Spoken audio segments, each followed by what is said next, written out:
All right. What's going on, guys? I hope you can hear me. I'm using a different audio setup for this live stream. Of course, as usual, I just want to do a sound check. Let me know if you guys can hear me, and welcome. So I am going to bring on Chris Wong here in just a minute. He is backstage right now. I just want to say what's up to everybody, and I hope everybody's doing all right. Now, just to let all of you guys know, so for this particular live stream, I know there's going to be a lot of questions, a lot of comments coming up. If you guys have any questions at all, please put in big, bold letters, question. All right. Otherwise, we can't get to it. That's all I'm asking. So, yeah, I'm going to give it a second and then we'll bring him in. We got to give him the proper introduction. If you guys don't know about Chris Wong, he has been on YouTube for a while now. Make sure you go follow his channel. It's Chris Wong Vlogs. And okay, cool. You guys can hear me nice and clear. Perfect. I'm excited for this one. I haven't done a live stream and brought somebody in for a while. So yeah, but like I said, guys, just keep it PG-ish. You guys have questions about certain things. Obviously, you know I'm willing to answer it, but let's just keep this nice and clear. And I hope you guys enjoy. Like I say, I'll give it just a couple more minutes, guys. We'll go ahead and bring Chris Wong in. Get your questions ready. And I do apologize for anybody that is making super chats. I have my moderators looking out for them, but due to me using StreamYard, I may not see them immediately, if anything at all. So like I said, I got my moderators, and then Chris Wong has also agreed to kind of help look out for super chat. So they appreciate it, but not necessary. Cool. Who we got in the house, by the way? Steffi, what's going on? I think I saw Rich and Jazzy. Trey, what's up, guys? What is going on? So yeah, I'm gonna go ahead and bring Chris Wong in.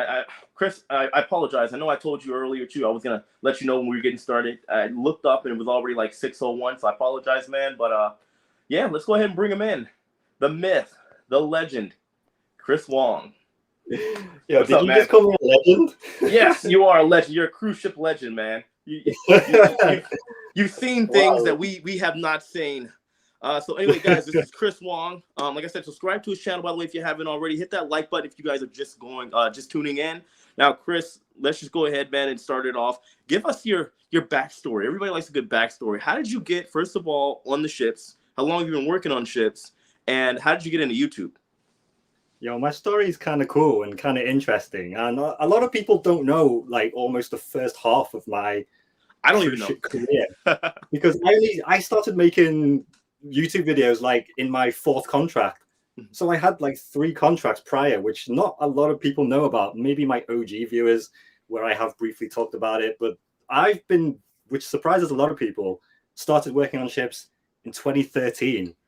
Okay, 2013. Wow. So that's what, 9 years ago, 8 or 9 years ago. This might freak you out a little bit, but so in yeah, we were both young, man. Because I think 2013, I was only a year out of high school. Yeah. I just graduated from university, so like, oh, wow. this is me and you entering the real world, right? Life. Give me 1 second, real quick. I just want to confirm with everybody. Yes, I can see the super chats. Rich and Jazzy, thank you. Testing the super chat. Yes, thank you for the $5 super chat, Rich and Jazzy. Go subscribe to them as well, guys. Yeah, so super chats do work, and I can see them here. Just FYI. But anyway, sorry, Chris. What were you saying, man? So yeah, right. So pretty much what? Right out of uni for you? Right out of college? Yeah, as soon as I finished university, it was very clear. I finished with a degree in advertising, nothing to do with cruising. Straight up advertising. It was very clear when I graduated that I did not want to work in the ad industry. Didn't interest me at all. I mean, I had a great time at university, but the what I took from my degree, it didn't feel like it prepared me for life, for the real world. Work. Yeah. So what did you originally want to do? Well, I thought I wanted to go into the ad industry. That was like the mindset why I chose that degree. But yeah, it just didn't interest me. 3 years, it wasn't a waste, but it was very clear that I didn't want to work in that type of field. Okay. Just like any young 20-something-year-old at the time, I was like, all right, I'm just going to chill and just go traveling for a year. I was like, I'll just go traveling for a year, clear my head, and then I'll come home and look for a real job. Which is highly recommended. It really is. Everybody should travel, man. Because the thing is, like for me, and I'll let you finish your story as well. I didn't go to college, and I went to a technical high school, and so it's like a trade school essentially for high school. I went for auto mechanics and graphic design. But after high school, I don't know. Maybe this is me, my past life talking in wisdom. But I kept thinking to myself was because I had my son when I was 17. And I'm like, oh, man, everybody's going to college, but I have no idea who I am. I have no idea what the world is really like. I also wanted to travel at the time. Why am I going to go make the biggest financial decision of my life? Because I would have had to pay for it. I had no scholarships. My parents didn't have the money to send us to college. It was me and 5 brothers and sisters. So I didn't go. But I realize now that's the best thing that never happened. Yeah, I get it. Like traveling just gives you a whole new perspective of whatever's happening in your life at the minute. Teacher. Okay, so getting back to the ship, man. So after college, what made you decide to choose to go on the ship? And was it Royal Caribbean right out of the gate? It was Royal Caribbean right out of the gate. So when I had this idea that I wanted to go traveling, I started looking at travel jobs, like these work abroad programs, you know, where you can work in America for a year or work in Australia for a year kind of things. Yeah. And it was through that research I came across the idea of working on a cruise ship. And I had never been on a cruise before working on a ship. I had no idea what a cruise was. I didn't know what Royal Caribbean was. Never heard of them in my life. I just saw the idea, work on a cruise ship, travel for 6 months, work, earn some money, make some friends from all over the world. And I was like, let's do it. This is the place for me. Yeah, I was just like, let's just submit a CV, resume, and just see what happens. And at the time, when I was at university, I was working part-time at a clothing store in retail. So quite naturally, I saw that there were retail jobs on cruise ships, working in the duty-free shops that they have on board. And I was like, okay, that's a perfect fit. That's what I qualify for. Cut the long story short, sent in my CV. A week later, like, okay, come down for the interview. This was in the UK. And then they told me 2 days after the interview, all right, you got the job. We're going to send you to a ship. Just stay ready. Just keep your emails open, and we'll let you know within the next coming weeks where we're going to send you. I would say you got lucky, man. You got lucky with that. Well, you know, a contract, especially somebody's first contract, you know, that usually takes months. And there are people that go 6 months without hearing anything. Yeah, that's it. Because I also was looking at working at Disney World at the time for a year with their international programs, and their application process was so long. I thought cruise application was going to be like that as well. But then imagine the people that want to work at Disney, though. Imagine the amount of people that are trying to claw their way into Disney. Yeah, and that interview process I've heard is like absolutely mental tough. Yeah. I thought cruising was going to be the same thing, but literally within the space of a couple of weeks of me submitting a CV, they pretty much said, here's the job.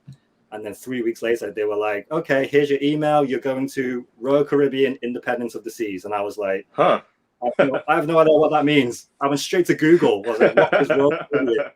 What is Independence of the Seas? And then that's how I kind of learned about the cruising industry. And that was my first job, 2013, working in the shops.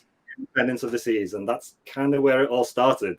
It was supposed to be a one-time thing. I was like, I'll do this one time. That's usually how it goes. Yeah, and then come back home and look for a graduate job. Yeah, I had no idea 9 years later.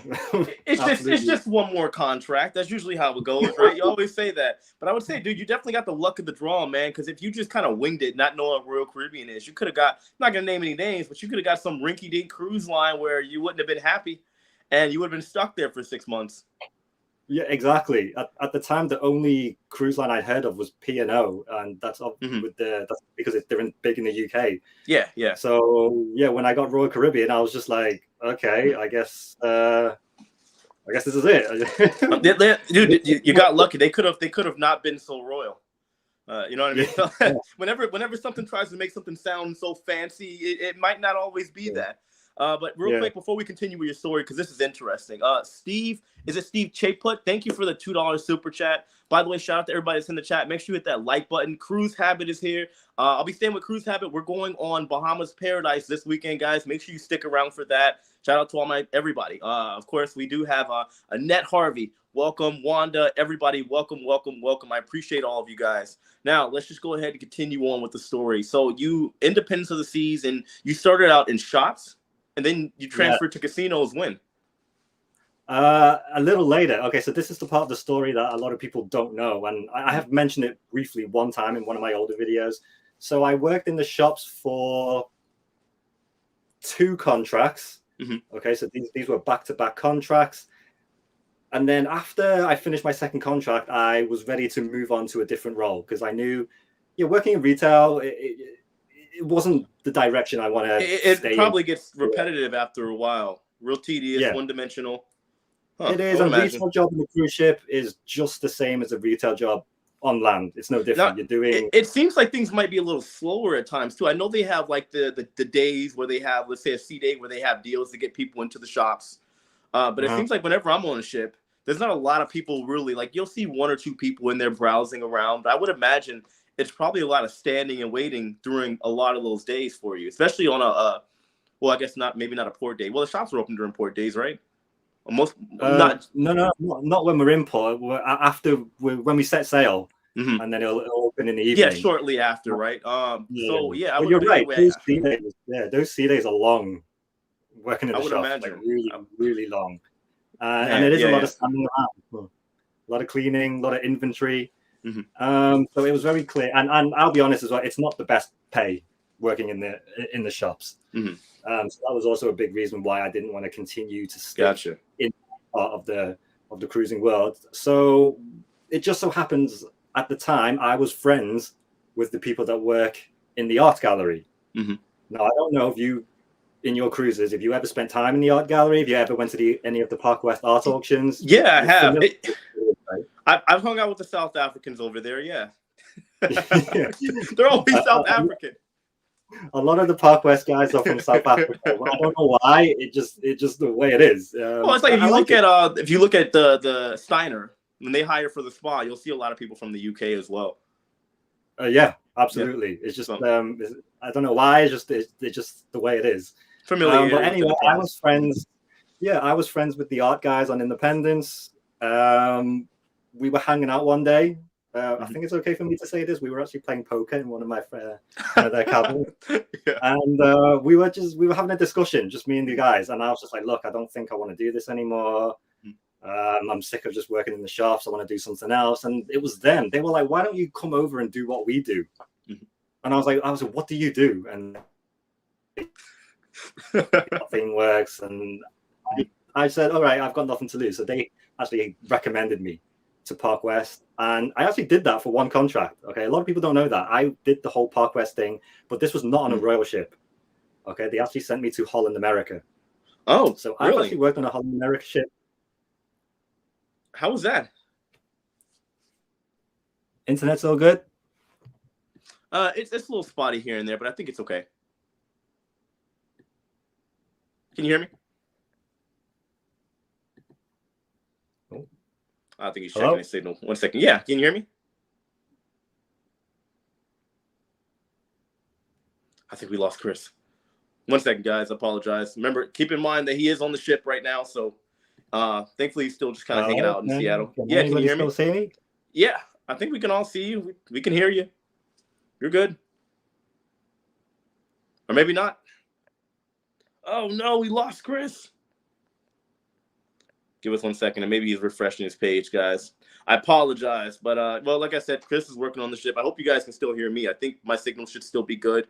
Just give us a second, wait for Chris to come back. Let me go ahead and check. I'll keep an eye on his guest list. Well, look, now you guys got my ugly face to hang out with for a couple minutes. I guess Chris is sorting out some stuff. We're going to wait for him to come back, and then I'll bring him back into the chat. I apologize, guys.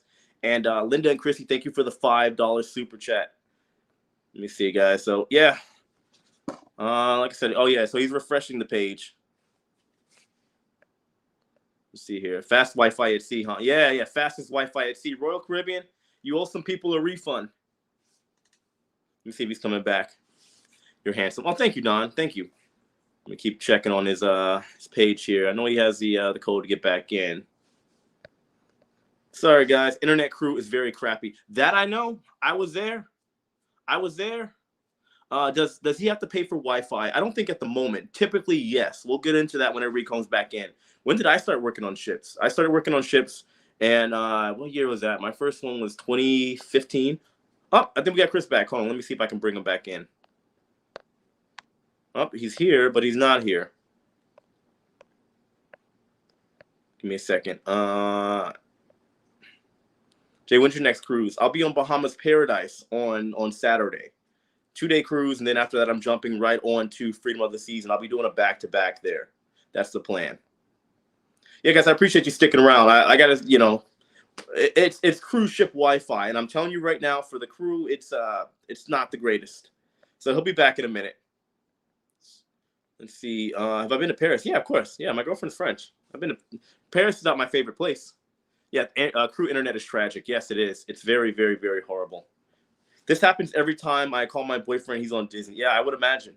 Where do I get all my shirts from? I get my shirts from everywhere. Most of the time, usually it's like Old Navy, H&M. They might have some every now and then. And if I can't find anything I like, sometimes I might find something on at Walmart. Let me check, see if Chris is still here. Oh, let me see if I can add him back to the stream. Let's see here. Like I said, guys, the Wi-Fi is not the greatest on Hin's End. LOL, the Wi-Fi isn't the fastest for guests either. Yeah, Royal Caribbean's got to change that slogan, fastest Wi-Fi ever. Chris! Can you hear me? Let's see. He's here. I don't know if you can hear me. Can you hear me? Yeah. Yeah? Oh, yeah. Okay, he's back. I was so worried. As you can imagine, the cruise ship Wi-Fi is not the most reliable sometimes. Not ideal, but look, yeah, I think I got it working again. Look, I'm telling you, man, people that when they had to deal with my ugly face for 5 minutes, man, they were grabbing their pitchforks and said, "We were here to see Chris Wong. We don't care. We don't want to see you." Yeah. Seems to be okay now, so it's we're good. All right, cool. So let's just jump ahead. So all right, so you eventually jump over to the to casino. Yeah, was there some training involved for that? Yeah, so after I did the art gallery thing, tried it for one contract, I decided to take a little break from ships for a little bit at that point in my life. And then fast forward about 2 or 3 years later, I decided to give Royal, the recruiters in the UK, I said, look, I want to come back to ships. I've just taken a little break. Here's my CV. I've worked in the shops. I've worked in the art gallery. What am I suited for? I actually didn't know. Okay, so what am I suited for? And the Royal Caribbean recruiter, she said, well, it just so happens I'm looking for casino host at the moment. I said, okay. I said, what's a casino host? She explained the job to me. She asked about my background, like any casino experience. Do I know anything about gambling? Do I know anything about casinos? I basically just said, okay, I'm a big fan of casinos. I like playing. I'm very well spoken. I've worked on ships before. I'm very used to public speaking. And she said, okay, I think you'll be perfect for this job. I'm going to put you in touch with the Casino Royale schedulers. A quick Skype interview with them. This lasted about 30 minutes. The guy literally hired me on the spot. He just said, okay, you've worked on ships before. You can public speak. You know about the casino world. You're very familiar with Royal Caribbean.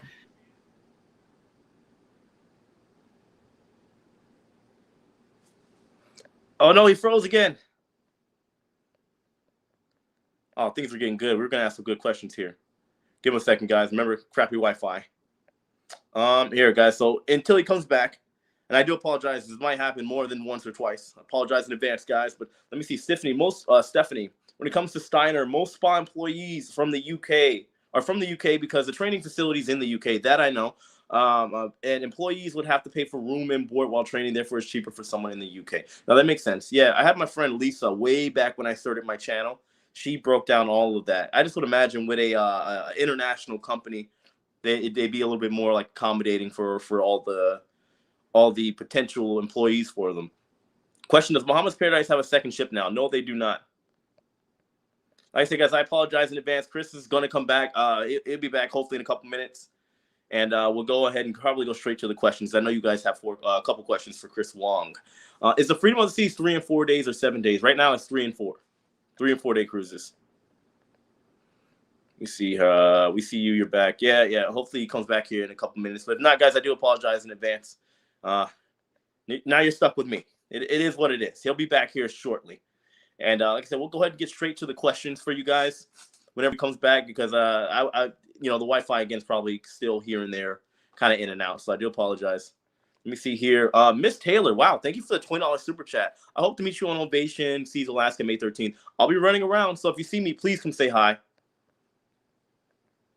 Let's see here. We'll go back down. I need to subscribe to Chris's channel. Yes, please do. Yeah, guys, that cruise ship Wi-Fi. I think right now he said they are currently they're in Seattle right now. The ship is just kind of sitting idle right now. They have not started their sailing, so hopefully it should be decent.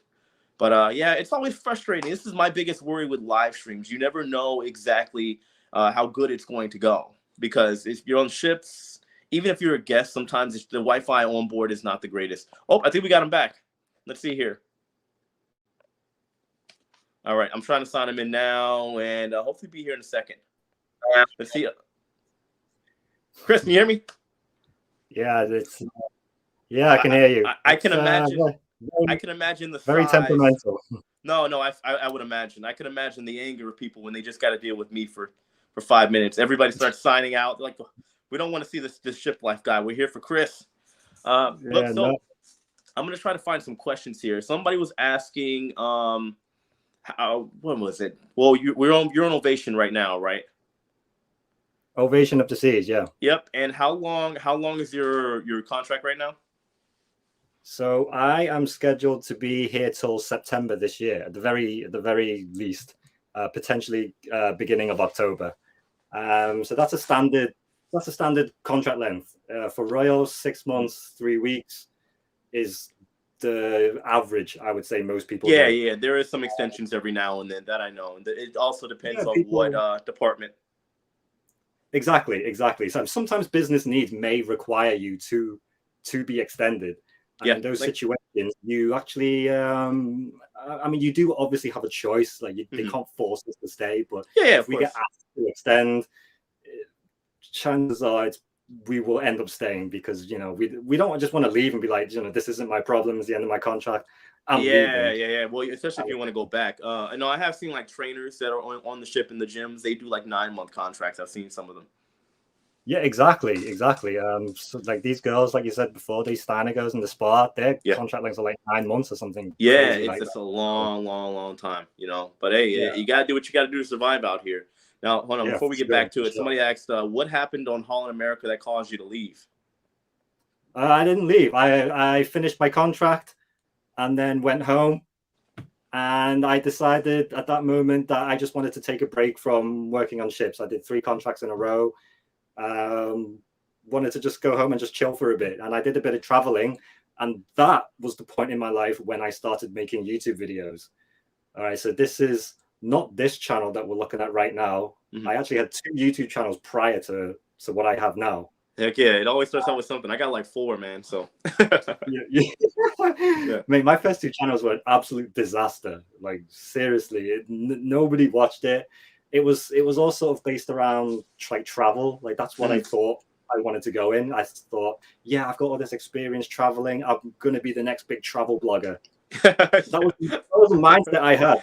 Dude, same here. It failed horribly. So trust me, I feel your pain. It's horrible. So I actually went traveling and spent pretty much everything that I'd saved from those 3 contracts that I just did to go traveling, making videos, but it was a complete fail. Dude, I did the same thing. Yeah. I was trying to do like Airbnb reviews. I figured Airbnb was the new hot thing. I spent literally like thousands of dollars on Airbnb reviews and no one watched them. And this is on like my Ship Life channel. Before my Ship Life channel started taking off, there were so many different pivots and directions because after I stopped working on ships, I was trying to figure out what was the next thing. I'm like, oh, okay, well, I already got a couple thousand subscribers. I'm going to become one of the biggest travel vloggers in the world now. And it wasn't happening. So trust me, I get it. Yeah. It's but it was. I don't see that as like a mistake. I see that as like a learning experience. Yeah, like we were able to learn why our YouTube channel failed. And the thing is, I wish I kept them now. I deleted the channels because I was so horrified by. Somebody might see it. Yeah, but I wish I kept it now just so I could show people. Look, this is how I used to be. This is how my videos used to look. Yeah. And I got a lot of videos on private. I'll tell you that. I got a lot of videos on private. Like let's hide that in the closet. Nobody should see that.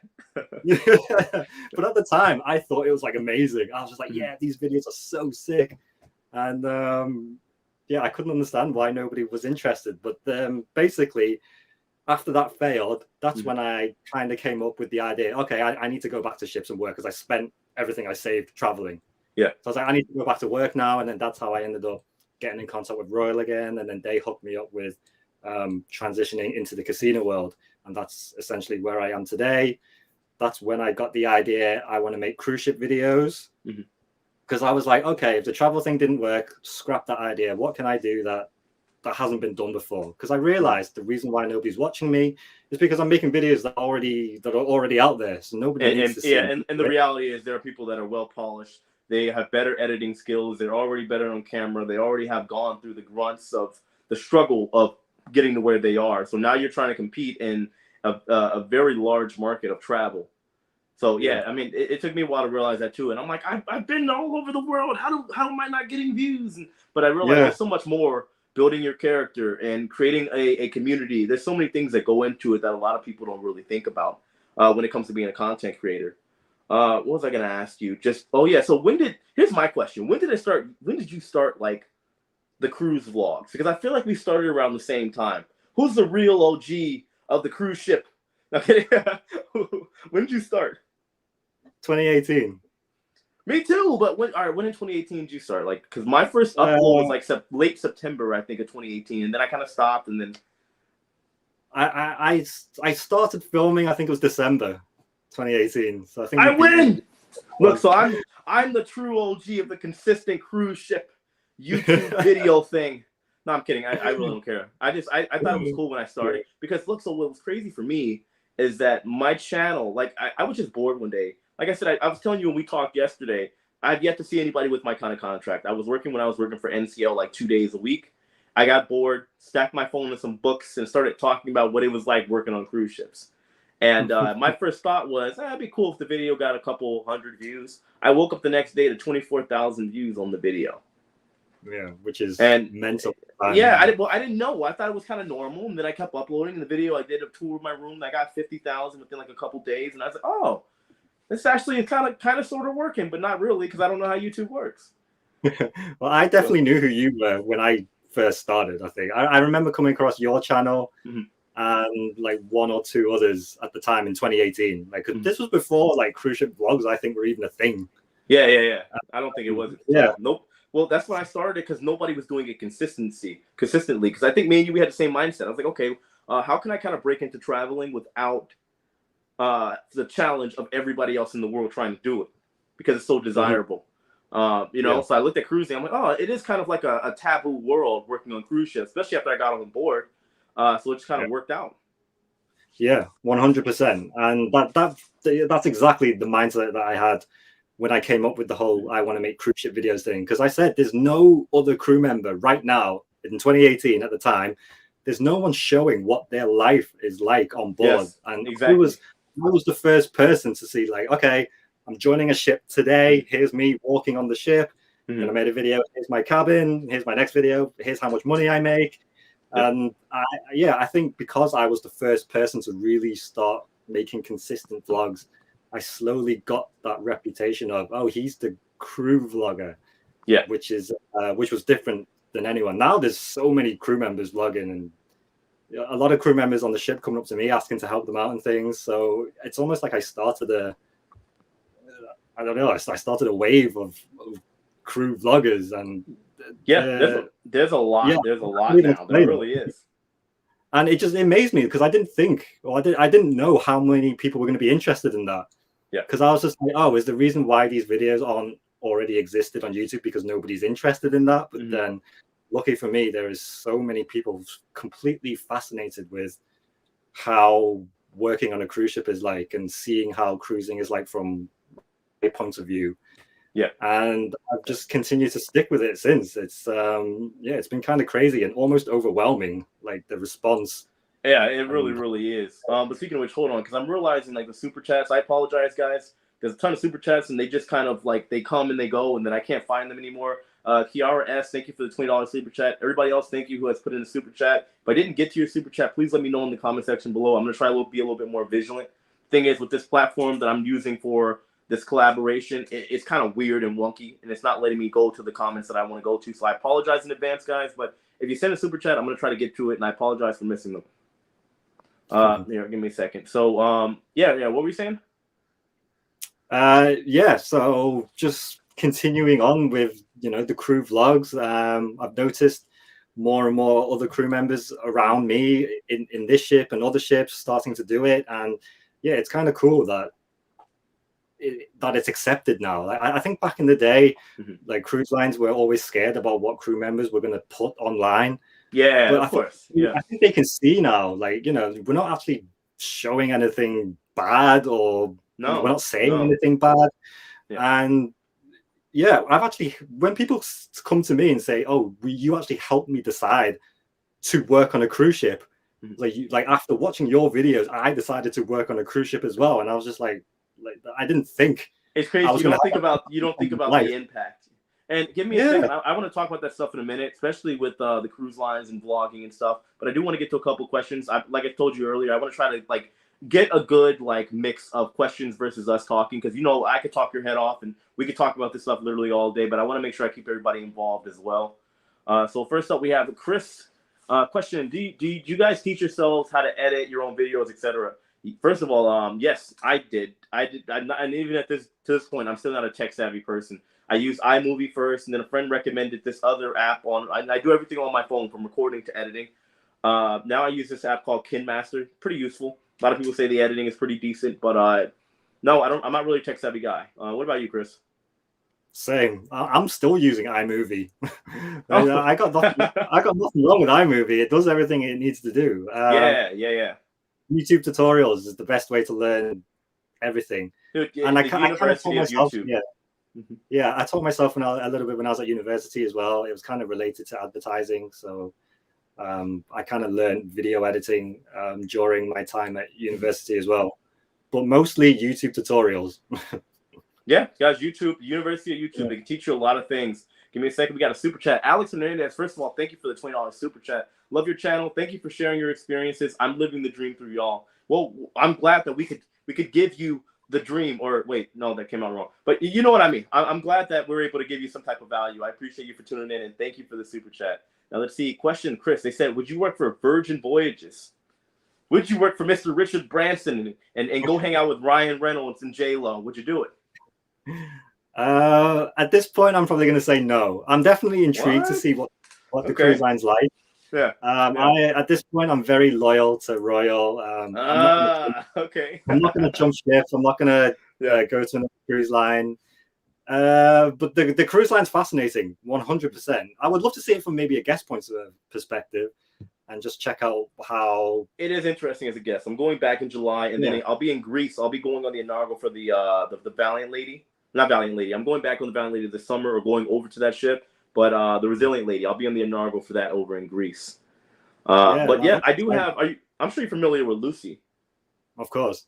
Yeah. So I mean, I hung out with her on the ship. I asked her all the questions. And apparently the lifestyle on board for Virgin, it's not that bad for the crew. They got free Wi-Fi, which I know a lot of cruise lines are starting to kind of implement that now because of the pandemic and calling home their loved ones and stuff. But they got that. They got, for me, I'd be excited. They got 3 crew bars on board. That sounds like a good time. Yeah, I mean, I've heard all the stories about Virgin too. It's it gets spread around. Obviously, we hear it.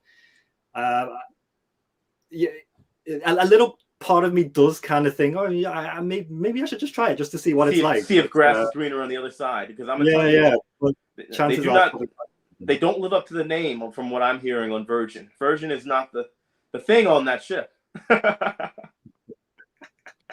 I'm sorry, I couldn't help myself. We I was wondering where you were going with that. I was like, what are you talking about right now? But I was wondering where you were going with that. We went off to space, man. Let's see.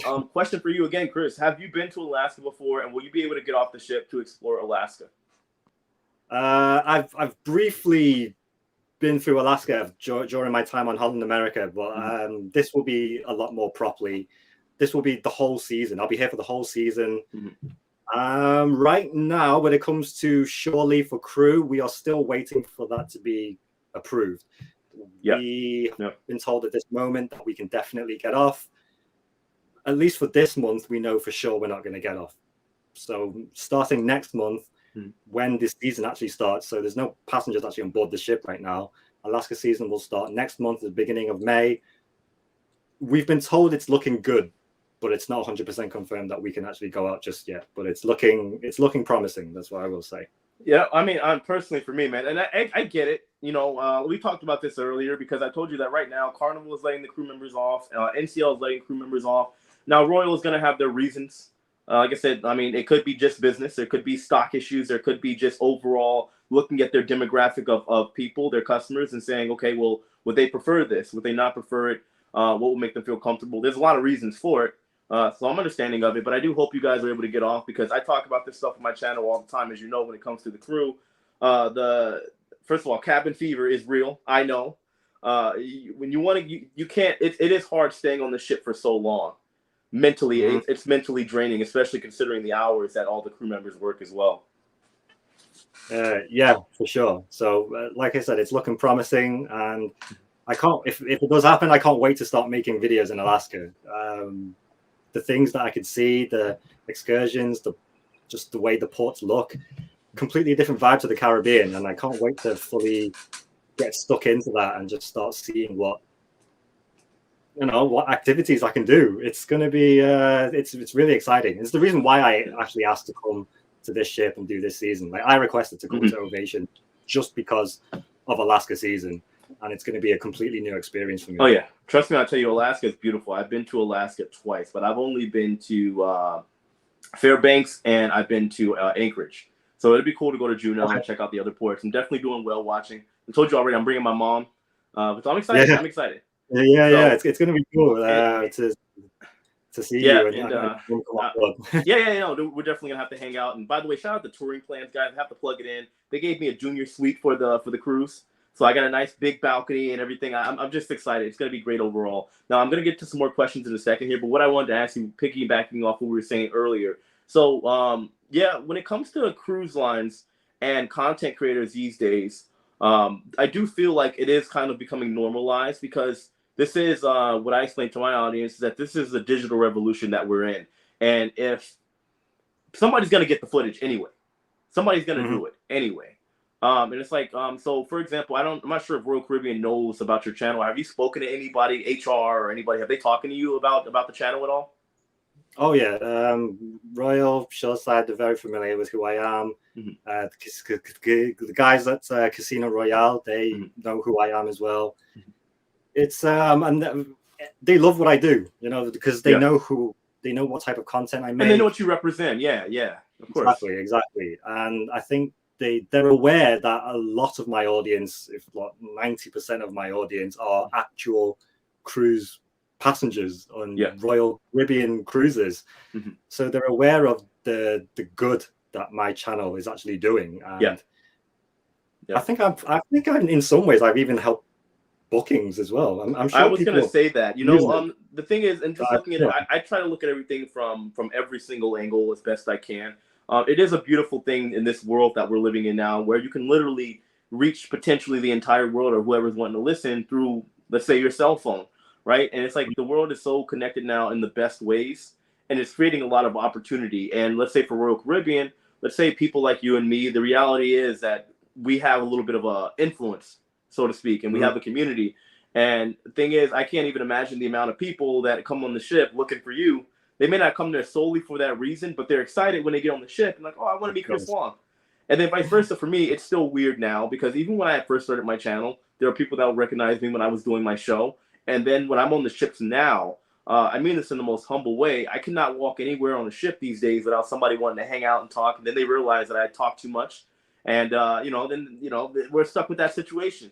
But you're right. I think it does, it especially now, we're going to get to a point to where the cruise lines are starting to recognize, like, wait a minute, these people that are trying to speak on cruising, they mean well, and they are going to overall help the community and get more people in, especially, younger guys like me and you. And I'm not taking a knock at anybody that's older. I do believe that, yes, the reality is, and the fact is that the overall demographic of cruising right now, the age is 45 years old. But when you see me running down water slides on the ship and dancing and everything else, and then we have people like you working on the ship, I think, we're about the same age. You have a lot of people that can relate to that. And I think overall in the future, it's going to cause a lot more people to hopefully flood into the cruising space and realize how amazing it is. Oh, yeah, for sure. I mean, I can't wait to see just more younger people discovering cruising for the first time. and them deciding actually this is a desirable vacation choice, not because not because it's for old people or something like that. So it's definitely I've definitely seen a lot of younger people over the years increase, and the cruising game's changing. Every year is changing, and it's only going up now. I think the pandemic is over, and I feel like cruising moving forward is getting really exciting again. Oh yeah, no, the travel boom is here for sure. And I think we're both of us, especially, we're in a very interesting time where it's like you see a lot of new ships that are essentially theme park hybrids. And you got a lot of people that are just doing it because they're giving it a try. A lot of pent up demand. A lot of people maybe can't go to Europe. They can't go to London. And they're looking at cruising as an alternative option that's also affordable. So I do believe the future is bright for the entire industry as a whole. Yeah, 100%. I'm excited to see what happens over the next couple of years. All right, look, so here's a big question for you from Steffi. She said, when the heck is there going to be Chris Wong merch? She's got to know. She wants it. Here's the thing. It's like, I can't imagine people just walking around with Chris Wong on the t-shirt. But, I don't know. I've been asked about merch a couple times, actually. And you do it, right? Yeah. Well, the thing is, so originally I flopped horribly. It was horrible. When I first started my channel, I ended up dropping I bought $800 worth of merch, thinking it was gonna sell, and it didn't go so well. I sold $150 of my merch, and I never did it again. And then it wouldn't be till maybe less than a year ago I found out about print on demand. So I found a company that's tied in. It's called Teespring, integrated directly through YouTube. And then I hired somebody from. You ever heard of Fiverr? Of course, yeah. I hired them to make a store for me, create all my merch. I gave them the logo and I said, here, I need you to put this stuff on this, and this. And just like that, now all my merch, I don't have to ever see it. I don't have to touch it. Somebody orders it from my channel and it's printed probably, I believe, in China. They manufacture it and then they ship it out, and I get the profit. They take their cut, and that's it. Yeah. Okay. It's I mean, obviously, YouTubers or social media people making merch is definitely, it's a business. It's a business at the end of the day. And maybe when I get 100K subs, I don't know.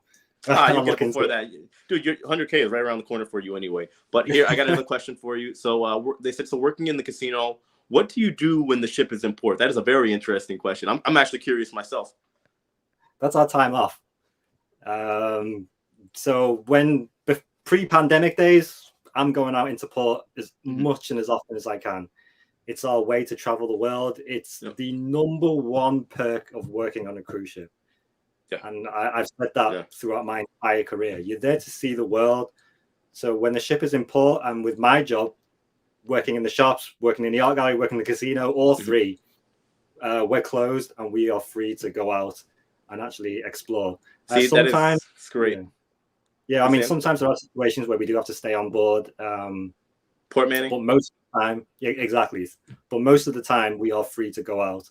And I am one of those people that will, even if I'm tired, I will force myself to wake up because I want to explore where I am in the world on that day. You gotta enjoy it. I think that's a common misconception with everybody because unfortunately, the thing is now most of my audience is obviously passengers. But I still have a good blend, right? But let's say, for example, when the shutdown happened and there were crew members that were stuck on board, and everybody knows that whole thing, how all that went down. Very unfortunate situation. Cruise lines are doing what they can to help alleviate the situation. But I would see oftentimes, man, a lot of people that didn't understand, passengers, former passengers as well, that were saying, oh, I don't understand why they're complaining about not getting off at the ship. They're here to work. And I'm like, no, from the perspective of a crew member and just from overall what the cruise lines try to kind of give to you guys as well, they do try to give you the idea that you're going to travel and see the world. And I think that's a big part of it. It's not just for the money. There are obviously money's a big factor of it, but a lot of people also do it because they want to travel and see the world. And I don't think there's anything wrong with that. Exactly. That is the reason why I wanted to do this job back in 2013. And I've been very fortunate that I have actually seen parts of the world that I could have only dreamed of seeing. And I've seen more places around the world that a lot of people won't even see their entire lifetime. So that it's always the number one perk, and I can't wait for shore leave for us crew members to get put Same. back in. Same. Back into I'm sure play. you guys are going to be happier, man. So we got a super chat. Thomas Mahash, thank you for the $5 super chat. They said, hey, Chris, I met you on Odyssey's first sailing. Guy who has the cool shirts. You liked Pokemon. Just saying hi. And Jay, I'll see you at Coco K next week. I'll see you there. I don't know what I'm doing yet. I might try to hop on a jet ski or something. So you'll see me running around and probably falling off it or something. So let's see. All right. Yeah. Next one, Carrie. Sorry if I'm trying to rush through these. I know there's a ton. And guys, I apologize. I know 1 hour is not enough. So I'm trying to kind of get through these. I know you guys have so many questions. And Chris and I, we could talk about so many interesting things that would interest all of you. So I'm going to try to keep it going if that's cool with you too, Chris. Cool. So let's say a question. As a vlogger, did Royal give you a list of things that they can and cannot, or that you can and cannot show on the ship? Not a specific list, but I do have social media guidelines that all crew members have to follow. And to sum it up, it's basically don't post anything confidential. Yep. That's pretty much the number one thing. Just don't post anything confidential, and you're good to go. I mean, I am still very careful when it comes to filming crew areas. A lot of my footage is in passenger areas. It's port days. I very rarely show crew areas. My cabin, and I in the gym, and I think that's kind of all I've ever shown. On my channel. So here's a big question, because I talked to you about this yesterday, but the world wants to know, why in the heck don't you post more videos? Why doesn't everybody get more Chris Wong vlogs? Because I told you yesterday, man, you've had a golden opportunity. First of all, I'm somebody that believes that even during darker times, it does create opportunity. And I don't want to spin the pandemic as like, oh, this is the greatest thing that's ever happened. But I know a lot of people were very interested in what was going on. I know your channel started to build a lot of traction. And for me, I was just kind of glued to my seat whenever you post a video. And I'm like, dude, why? Because if it was me personally, I mean, again, I understand there's probably work and everything else involved, your workload. But I was like, man, why is he not posting maybe like twice a week, 3 times a week? But I'm assuming it is because of your workload. You're probably exhausted. Yeah. I mean, well, first of all, yes, you're right. The pandemic for me was actually quite good for my channel, because it was the most engagement I had ever received. Even to this day, it's still the most engagement. That time when I was on board the ship, when the pandemic happened, my channel blew up. As for right now, I'm filming actually every day, and I'm making content every day. I'm just not posting every single day. Gotcha. A lot of the times I'm actually just filming around the ship, and then I stockpile all of my footage into the computer. And then when I feel like, okay, now I have a video's worth of something to put out, I can do it. Yes, you're right. During operations, I do not have time to post more than once a week. Gotcha. Even something posting once a week is hard when I'm working, and then I'm having to make videos in my free time, and I have to, because obviously in my free time, I don't just want to be stuck in my cabin editing videos all day as well. It sucks. Guys, editing is a very tedious process, and a lot of plugging and playing and mixing stuff around, and the music and everything else that goes into it. It really, really is a lot. Even if you're doing some basic editing. And I would imagine that crappy Wi-Fi, guys, you don't know. So the guest Wi-Fi, first of all, no knock at Royal Caribbean, but it kind of is. They don't have the fastest Wi-Fi at sea. I don't care what anybody says. And I'm sure it's probably worse than for the crew as well. At least that's how it was for me with NCL. The guest Wi-Fi and crew Wi-Fi, 2 completely different things. Exactly. I mean, you've seen me right now. I mean, this live stream kept cutting out because my Wi-Fi just kept disappearing. When I'm using the crew Wi-Fi, it takes me 2 hours to upload a 10-minute video, which is absolutely I gotta figure that out, man. I don't know, maybe because when I'm on board, like when I worked for NCL, I would do a video a week too, because of just everything, and I didn't know what YouTube really was at the time, and it did take a while to upload videos. But even now, mainly because of my onboard blogs, they're a little bit longer. It takes about 10 hours for me to upload. And I don't know, wonder the Wi-Fi there was just real wonky. Freedom was not as bad, but I mean, I get it. I totally get it. But somebody was asking, they said, why is the Wi-Fi so awful on cruises? I don't know. The question of the day. It just is what it is. It's been like this when I came in 2013, and it still hasn't really drastically improved since I got here as well. I'm aware they use some sort of satellite that's made specially for. I don't know. They need to get with what is it, Tesla? What do they have? Starlink or something like that, man. they got to figure that out, because man, you would think, I mean, I get it, we're in the middle of the ocean, but you would think, especially for some of these cruise ships, man, where you're paying upwards of 30, 40, $60 a day for Wi-Fi for some people. I think it should be, you know, like, I mean, that adds up quickly, especially on like a 7-day or 2-week cruise, something like that. But here, so just moving on, because we could talk about the Wi-Fi all day. I'm sure everybody has had their gripes about the Wi-Fi on board, whether you're a crew member, especially if you're a crew member, or a passenger. Somebody asked earlier, they were asking, on your first time on the ship, were you really like comfortable being on board? How long did it take you to get your sea legs when you were there? Did it bother you at all when you got on board? Yeah, that's a really, really good question. I think I fell into it quite good, because Independence of the Seas was my first ship. It's a relatively large ship, not one of the biggest in the world, but relatively it's a large ship, so it's not as rocky as some of the medium-sized ship or smaller ships. So it wasn't that hard for me to adjust to ship life and the cruising world. Any rocky days, it was actually very, very smooth for me to adjust to the cruising world. Okay, and I know somebody else asked, have you had like any days where it's like just maybe unbearably rocky for you, or it just doesn't bother you? Because personally, I'll tell you right now, I adjusted pretty quickly. I'm a break dancer. I spin on my head for a living, so maybe that helped with my equilibrium or something. It didn't bother me, and I like the sea days. I'll sleep like a baby when it's a rough day at sea. Doesn't bother me. Yeah, no, I've been sick before, multiple times. Times. No, I'm thankful to say that I haven't had that happen. I actually kind of enjoy those days. It's fun. We used to do shows even then. Like, they would ask us, how do we feel? And they were like, oh, guys, we're going to kind of what you would call an entertainment marking, meaning we would just kind of like tone down. So none of the bigger stuff, but I never cared. I'd agree to it. The next thing I know, I'm still backflipping and doing head spins while the ship is, we're all sitting here like this. And they're like, oh, Jay, what are you doing, man? You're going to die. I'm like, this is training for me. I was born for this. Yeah. No, I take a lot of Dramamine whenever I'm feeling sick. It works for me. Okay, gotcha. Yeah. Look, so here's another question. Somebody was asking, were you on the ship when the skating rink caught fire? Did you ever hear about that? I never heard about the skating rink catching fire. Or it was like the bumper cars or something like that. Okay. So on that was on Odyssey. Yeah. I mean, yeah. Sorry, I should have told you. Yes, Odyssey. Yeah. Okay, so last year in Odyssey, I wasn't sure if this actually made it out to the press, but I talked. There was a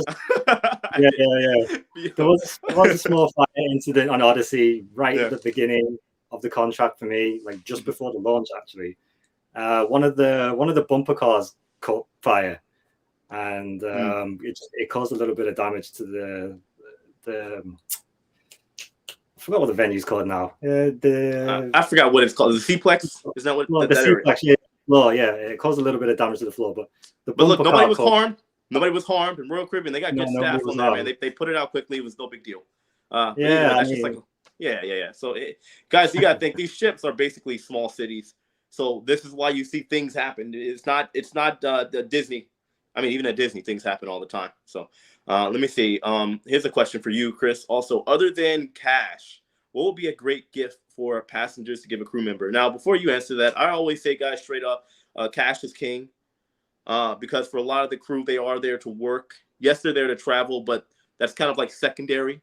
And honestly, it's like if you try to figure out what a crew member wants, and I'll let you answer this, Chris, it's just you're playing the game. If you haven't directly talked to them, you're going to try to buy something prior to the cruise before meeting a room steward. To me, I think you're kind of just taking a shot in the dark. I think a great gift, which I didn't actually mention in any of my previous videos, bring cup noodles for the crew. That's the quick meal. We will love it. If somebody brought me cup noodles or some sort of form of instant noodles, that will go a long way. Every crew member will like that. The non-spicy flavors. Look, we all love noodles and rice.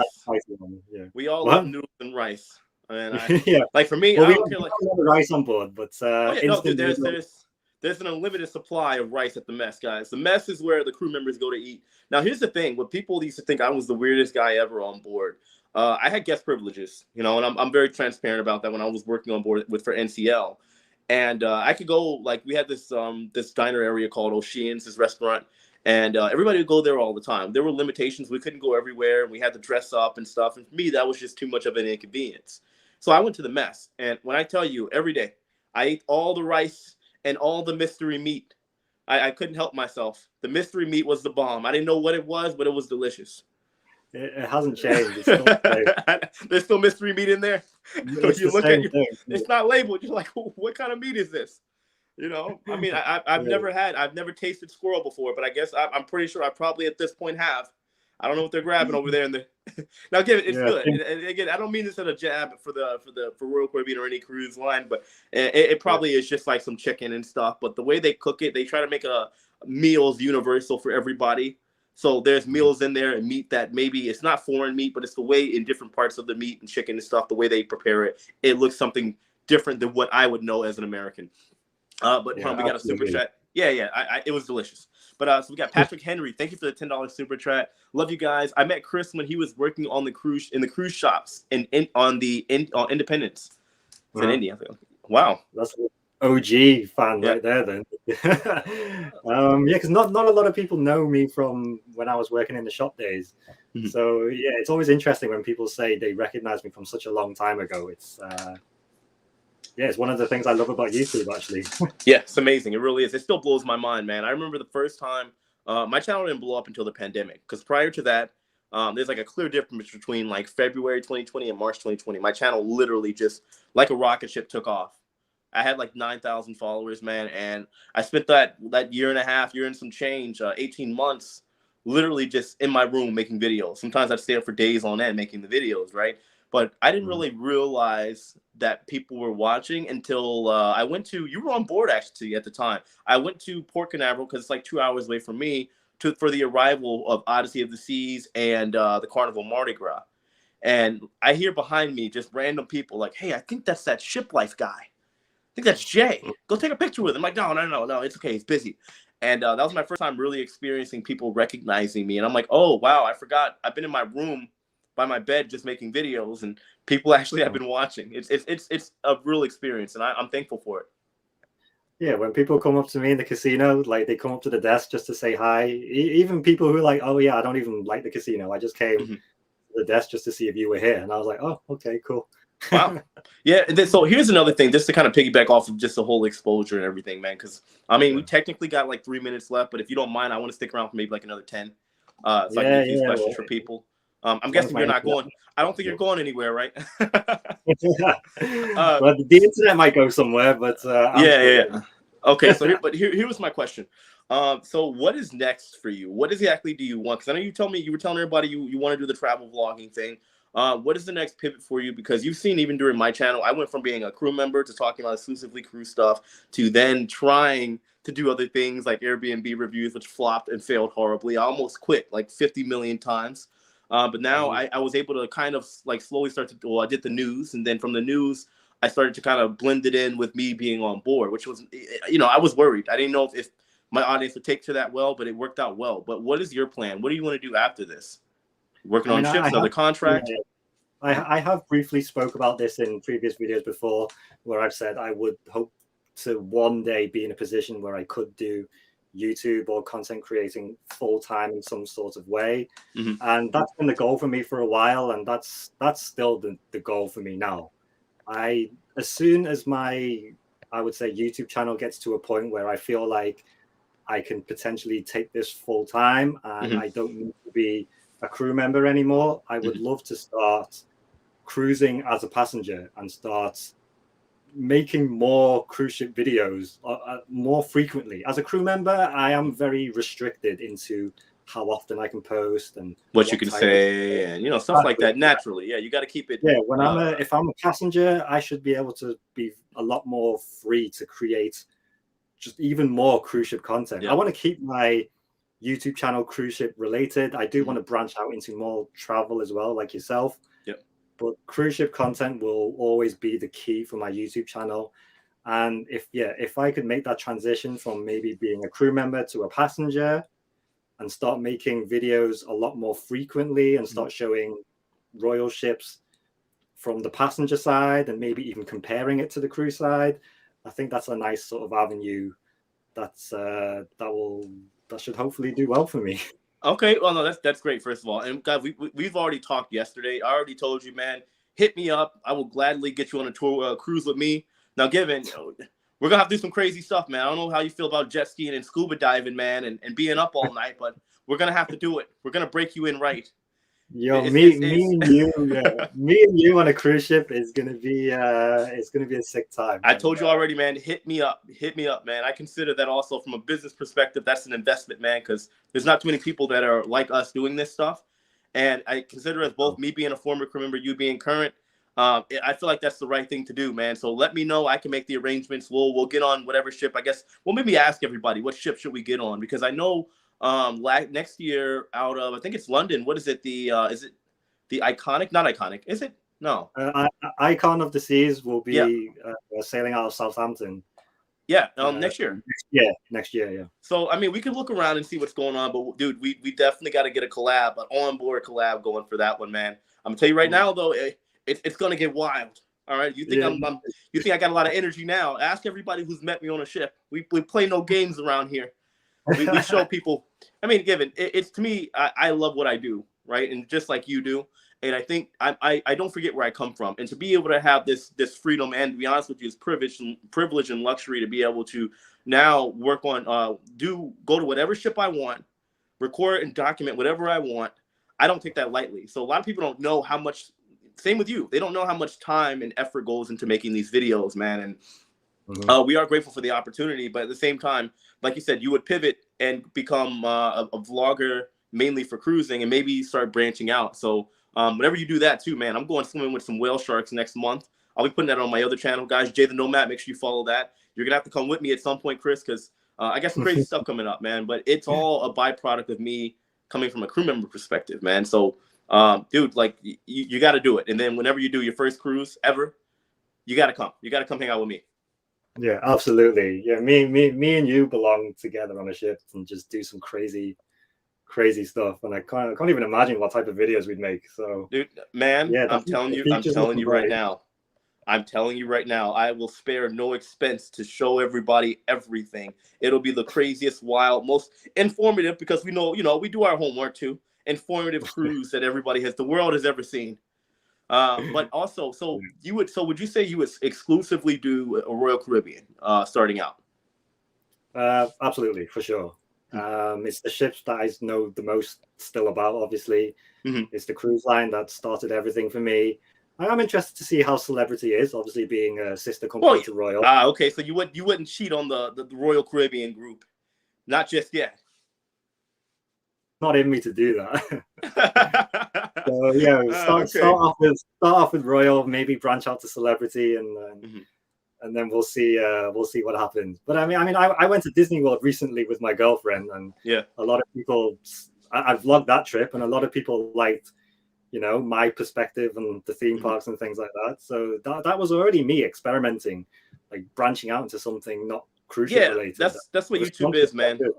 Yeah, a lot of trial and error, man. And once you figure out a good formula, you'd be surprised what people actually want to watch. Like I have my channel, but then I ultimately decided, like I told you yesterday, to start another channel because I'm going to be doing a lot of other things, and I'm always traveling somewhere. And I'm like, man, I would be in like Ireland, and people are like, hey, can you show us around? I'm like, well, my channel's called The Ship Life. I can't do it. It'll confuse my audience, the general audience, and it'll also confuse the YouTube algorithm, the almighty YouTube algorithm that unfortunately we kind of have to adhere to a certain degree too. So yeah, man. But like I said, dude, like whenever you get off the ship, you are more than welcome. Dude, we got to keep in contact either way, but you are 100% more than welcome to come on a cruise with me. And then we'll have a wild time. I'm sure of it. It sounds like a plan, man. I can't wait. So yeah, but I mean, so anyway, man. So yeah, we can stick around for a couple more minutes, man. I'm trying to get to some questions as well. But yeah, Chris is loyal to Royal. Clearly, I'll put that up there. Loyal to Royal. But is there anything like maybe you want to divulge to the audience, or anything like that? Anything that maybe you want to talk about that maybe you wanted people to be aware of?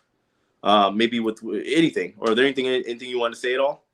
Yeah, well, I mean, just a huge thank you to all of you who do watch me and who watch Jay.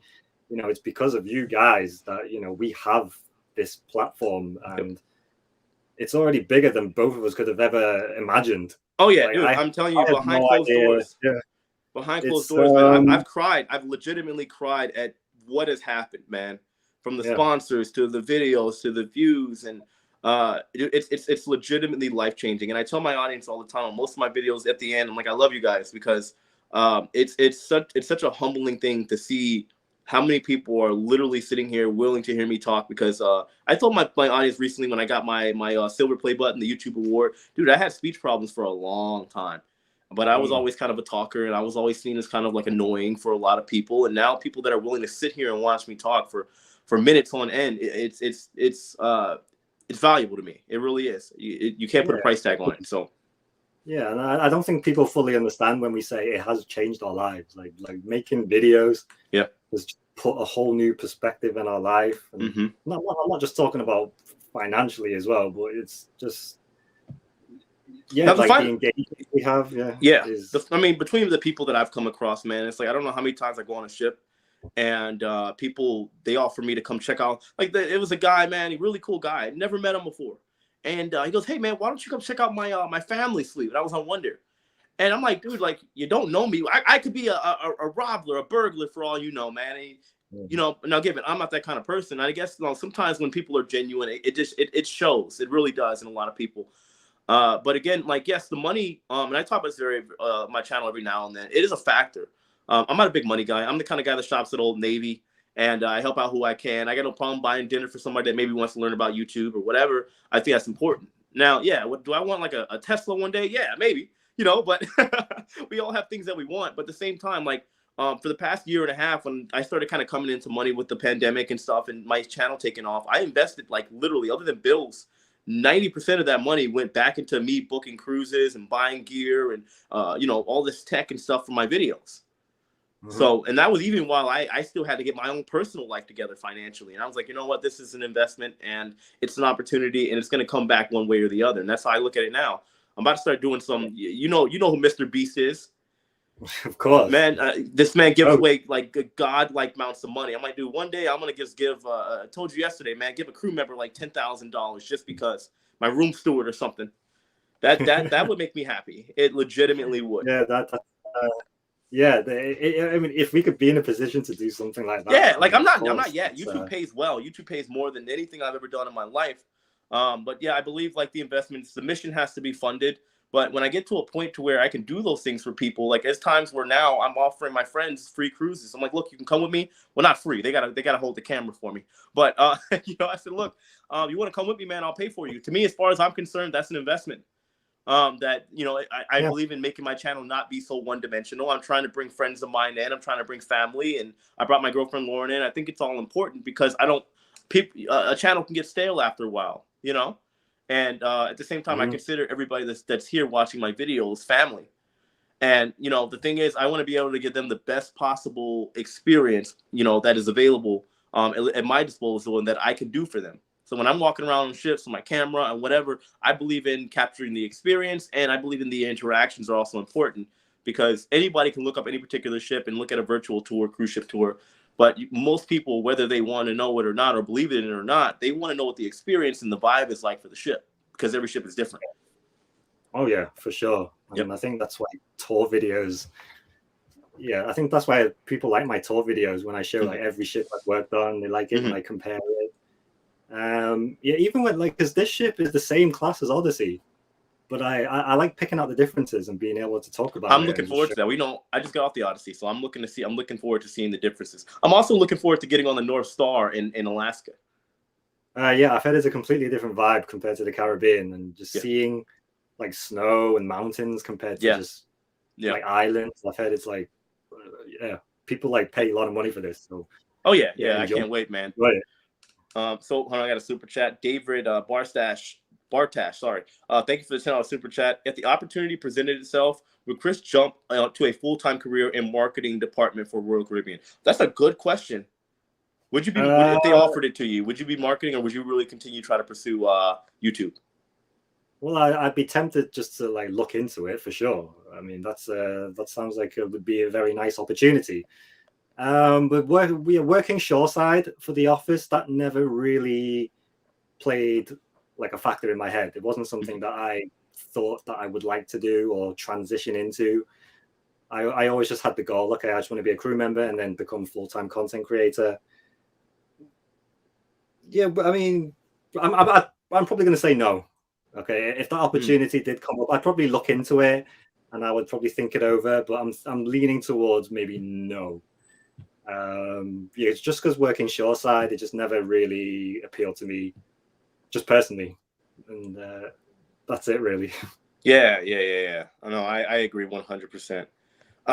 Man, I hate addressing these kind of things. But somebody said, "Sorry, Justin, you brought somebody in to talk, and it's not about you." I'm well aware of that. You need to focus on the person that you brought to the table. I think Chris has been talking quite a bit.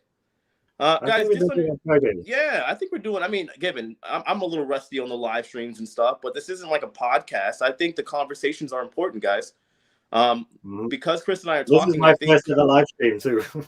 Yeah, man. I just think it's important that, like, obviously, I can't. There's certain things that I can't say without the conversation going on. I believe a lot of people want to hear the backstories of crew members and everything else that goes on to it. So I apologize for some people. I figured, you can't please everybody.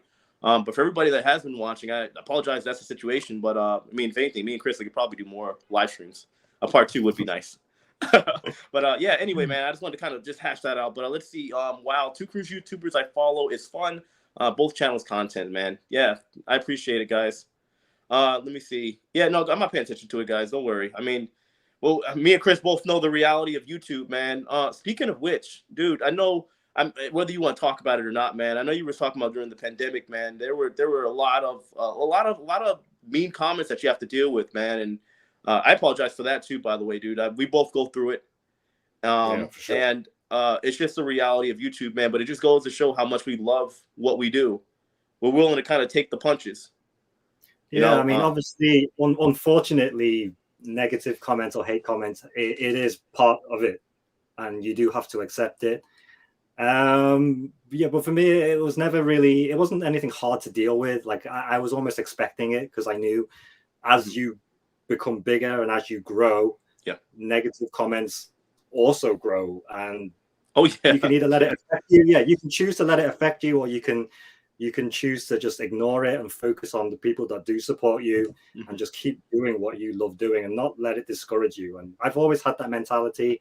I've never really been in a situation where it's like, oh, these people don't like me, so I'm not going to do it anymore. Yeah, for me personally, it was tough during the pandemic because that was probably the height of when I was getting kind of hate and negative comments. I think it was just a situation of everything. I think the pandemic, people were confused. Of course, no one knew what was going on, and people were not so. They were a bit more expressive towards how they feel online. Like, people weren't scared to hold back, and unfortunately, that did come across onto a lot of my YouTube videos as well. So, but I mean, I love YouTube for all the positive that it's done for my life, and I love the audience that I've managed to build and have stayed loyal to me. And I will always be here for the people that continue to support and will stay loyal. And yeah, at this point now, negative comments doesn't even faze me. It doesn't even bother me. Same. I actually, I can't enjoy it. Well, I'm not gonna lie. There's times I kind of entertain it from time to time, man. When somebody says something, I'm just like, I like to see their mindset, because I try to imagine. I watch a lot of YouTube, and there's been videos I've watched before I don't like, and I'm just like, I've never brought myself to say something in the comment section. I'm like, first of all, I don't have the time. You know what I mean? But I don't want to dive off into that, man, because we got to get out of here in a little bit. I'm going to answer one last question. And then if everybody, by the way, if you guys, first of all, if you have not, please go subscribe to Chris Wong. He's putting out better content than I could ever dream of. Go subscribe to him. And then for the last question, man, they said, so Jay and Chris, what do you guys despise, like truly hate about cruising? I can go first if you want, because, I mean, I have no problem saying my truth. Maybe not hate, it's a strong word, but no, I love cruising. But if you want to go first, man, it's a good question. It is. Yeah, I mean, from my perspective as a crew member, I mean, just the hardest thing that I hate is just being away from home for a long period of time. Yeah, agreed. But that's for me. Yeah, that's for me. That's for me personally, not necessarily about cruising. I don't know. Seasickness sometimes. Okay. I guess that's what I hate. Yeah, I would say mine is these are very simple, very stereotypical answers that a lot of people can relate to. I hate that there's not enough time in ports. when we visit these ports of call. Now, the thing is, I'm very transparent with my audience. I think that's why I've been able to kind of like build this this platform, which I'm grateful for. I love cruising, but it's not like something I'm just obsessed with. I don't exclusively cruise. I've been to 57 countries, and even to this day, I still travel a lot. I go to Mexico a lot off of a ship. Because the thing is, like, I think cruising is cool. It's amazing. It's a non-hassle way of travel. It's relaxing. It's very beautiful because I love the ocean. I love the water. I can never live anywhere away from the ocean in my life. I would never. You couldn't pay me enough money. But I do hate that sometimes we get to some of these places and it's like, it, in a sense, is a taste test, right? You get there and it's like, man, like I go to Cozumel. I love Cozumel. I can stay there for weeks and not complain. There's so many things to do in some of these ports of call islands. And it's like, you might have time to do an excursion, not even two, and then you got to leave and be back on the ship. And then also with that and saying that too, you got a lot of people that don't go anywhere on these islands, and just because they're afraid of getting left by the ship or something like that happening. You know, they've been kind of like fear-mongered into thinking that, oh, book an excursion and then get back to the ship and maybe get a drink at Margaritaville at the port on Cozumel, you know. Or they'll go to like a Mr. Sancho's and stay there all day. You know, I mean, for me, I'm just like, dude, there's so much to see. So, no, I get it. I get it. I never thought of it from that point, from that perspective, because obviously these places, I'm there every week. So sometimes I forget that, oh yeah, you're only there for a small amount of time, whereas I've probably had the opportunity to just like see it. Yeah, like, from the perspective of exactly from the perspective of a crew member, we go back there weekly. So I'm like, oh yeah, I've been to St. Kitts a million times. Oh, we're going to Cozumel again. Oh, we're going to Nassau. You get used to it. Yeah. But then I guess an early sale that means I have to work sooner as well. So I don't like it from that perspective. Yeah, no, give it. I still love it, but still, yeah, you get my point. Last super chat here, guys. So Shineboxer, thank you for the $10 super chat. Your content is great and helpful. Keep up the great work. Well, we both appreciate it. Thank you so much.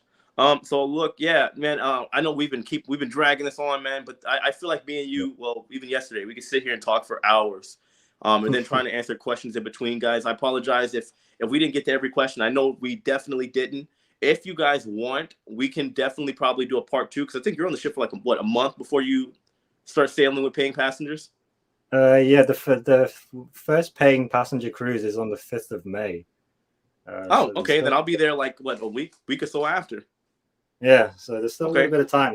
Yeah. So if you want, man, I'll talk. Let's see. I'll look at the comment responses and everything too. You know, we got to look at the numbers, crunch the numbers, and see if it's worth it or not, man. But no, I'm definitely be down. Seriously, guys, if you want us to do a second live stream with Chris Wong, part 2, because as a former crew member, there's a million things we could talk to that we didn't get to today. Please let me know. Put it in the comments, and we'll go from there. So, Chris, is there anything you want to say, man, before we get out of here? My first YouTube live stream was very fun. Guys, look, I know cool, I know how he said that was kind of sketchy. I don't have a gun to his head, all right? I'm like, you better say the live stream is good or else, man. You enjoyed it. Look, dude, like I'm telling you, if we do a part 2, man, I'll try to do something prior, maybe get some preloaded questions for everybody, because everything's coming in, and I know I talk a lot, guys. I do apologize. I could talk somebody's head off. I'm doing my best. I'm still breaking back into the collaborations and live streams. So yeah, Chris Wong, either way, man, it was good to have you here. Guys, of course, on your way out, please hit that like button. Chris, maybe next time we could do it on your channel, switch it up, depending on how your Wi-Fi is, because you know, we'll see. Anyway, man, so you're gonna get out of here, guys. Thank you so much. Hit that like button on your way out. Go subscribe to Chris's channel if you have not done it already. If not, I'm gonna be very, very angry. I'm gonna write a letter to each and every one of you, letting you know how angry I am. So, all right, guys. But I'll see you next time. I got a video coming out tomorrow. Until then, take it easy.